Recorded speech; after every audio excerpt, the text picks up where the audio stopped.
Oke, jadi tadi meningkatkan kesadaran diri dan pemahaman diri kita. Ya, paham terhadap diri kita. Saya kurang mengetahui tentang pasien ini, berarti saya harus cari tahu. Oke, cara untuk meningkatkan kesadaran diri adalah kita mengklarifikasi nilai yang dianut, ya, kepercayaan kita, sikap kita, atau nilai kita. Ya, contohnya, pasien misalnya nggak makan dengan tangan. Ya, pada waktu pasien makan dengan tangan, sering kita langsung mengatakan, Pak, jangan makan pakai tangan. Siapa tahu itu budayanya dia di rumah. Kayak di India ya? Iya, pakai tangan. Pakai tangan. Ya, orang makan misalnya ada satu budaya ya di Sumatera, kalau makan besar kan, betul, ya kobokannya satu untuk semua kan. Ya kan? Ya jangan kita paksakan gitu. Memang itu seperti itu kan budayanya. Ya, jadi kita juga jangan sampai kita memaksakan nilai yang kita anut kepada si pasien. Ya, itu juga penting kita pahami, karena supaya kita bisa tahu, oh iya, pasien saya seperti ini. Ya, kemudian dengan menggunakan Johari Window. Johari Window ini Johari Window ya? Johari Window itu adalah seperti ada 4 jendela yang memang area di mana kita tahu, orang lain tahu, sampai kepada yang kita nggak tahu, orang lain juga nggak tahu. Nah, area mana sih yang harus kita perbesar adalah area yang kita tahu dan orang lain tahu. Itu yang harus kita perbesar. Ada orang lain tahu, kita nggak tahu, itu yang harus kita persempit. Dengan cara apa? Kita harus terima masukan, atau kita minta orang lain kasih masukan.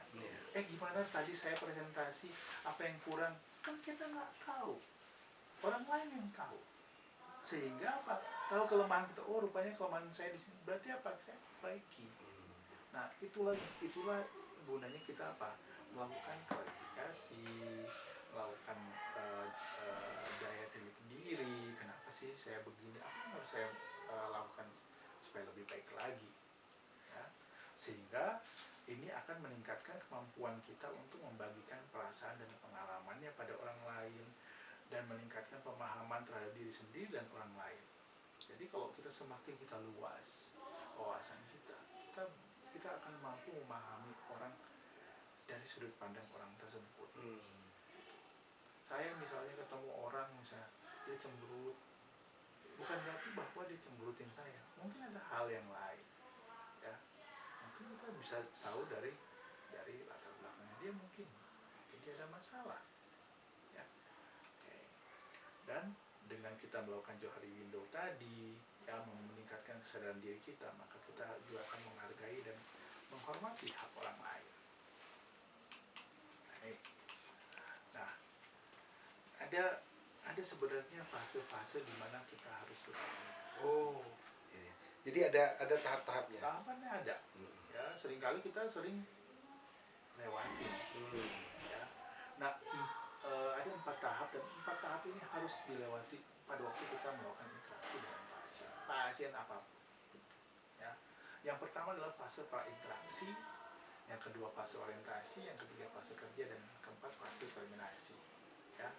Nah, kalau fase prainteraksi itu berarti sebelum interaksi. Nah, saat kita sebelum interaksi, itulah waktu kita untuk melakukan klarifikasi.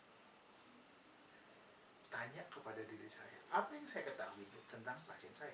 Kalau saya nggak tahu, berarti saya harus cari tahu kan.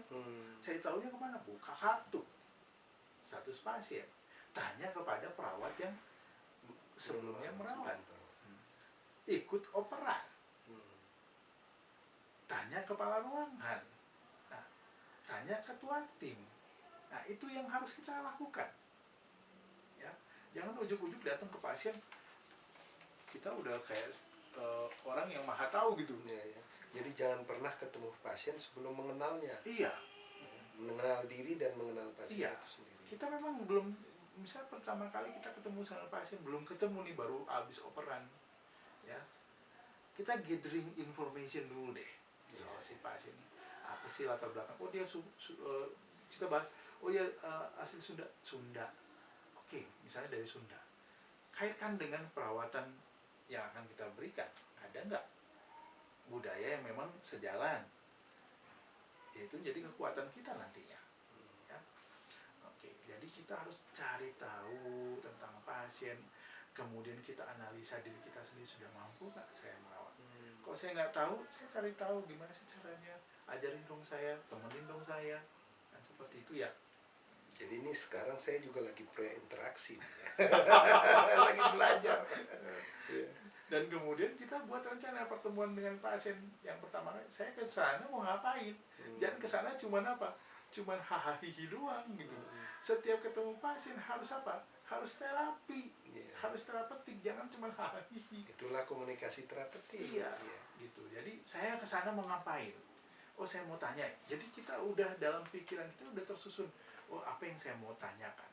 Rencananya apa? Jadi kita sistematis gitu ketemu pasien. Setelah lewat di fase interaksi, kita masuk ke fase orientasi. Fase orientasi adalah fase di mana kita menciptakan hubungan saling percaya. Ketemu dengan pasien, kita membina trust dengan pasien, dan kemudian kita menetapkan kontrak dengan pasien. Ya. Nah, waktu kita ketemu dengan pasien, bagaimana supaya orang itu percaya dengan kita? Yang pasti kita harus apa? Perkenalkan, saya ini siapa? Jangan tiba-tiba, Pak, disuntik ya. Ini kan bingung, ini siapa ini? Ya, kita harus kasih tahu. Perkenalkan diri, peran kita apa, ya, tanggung jawab kita apa kontrak yang akan kita lakukan bersama dengan pasien. Berapa lama, ya. Saya dulu saya nggak lalu ini semua. Jadi begitu saya belajar, oh rupanya harus kasih tahu, oh perkenalkan, nama saya Denny Ricky, saya senang dipanggil Denny, Bapak namanya siapa, senang dipanggil siapa, saya adalah perawat yang merawat Bapak 8 jam ini selama sekian hari. Ya. Hari ini kita akan lakukan begini-begini, ya, selama sekian menit. Kita akan mengobrol di sini. Nah, itu jelas. Jadi apa tujuan kita ketemu dengan pasien itu jelas. Jangan sampai tidak jelas. Ya. Oke. Yang berikutnya ya, fase kerja. Nah, fase kerja adalah fase di mana kita melakukan apa yang kita rencanakan. Nah, itu sesuai dengan apa yang kita rencanakan bersama dengan pasien di fase orientasi. Nah, di fase orientasi kan ada kontrak. Nah, kontrak itu berarti kita apa yang kita mau bicarakan, berapa lama dan di mana. Nah, itu jelas. Nah, begitu fase kerja, ini yang dibahas. Ini yang dikerjakan. Jangan sampai kita janjinya apa, yang dikerjain apa. Nggak nyambung.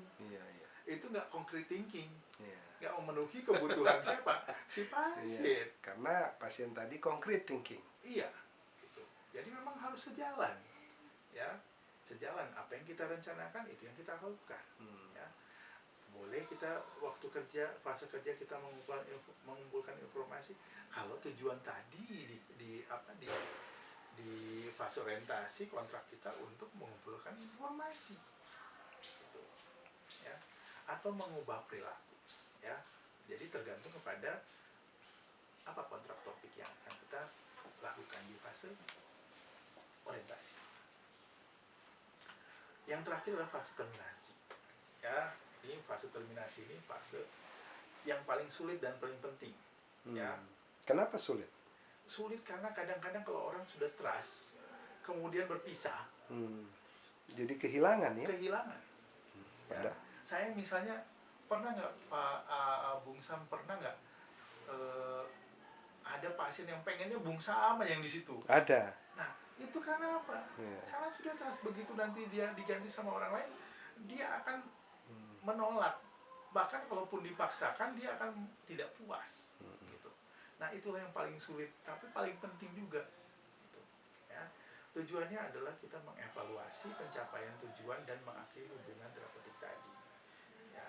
Nah, seperti yang Bung Sam katakan, kenapa ini sulit? Karena pasti ada satu, merasa ditolak, merasa kehilangan, sedih dan marah. Ya, itu pasti.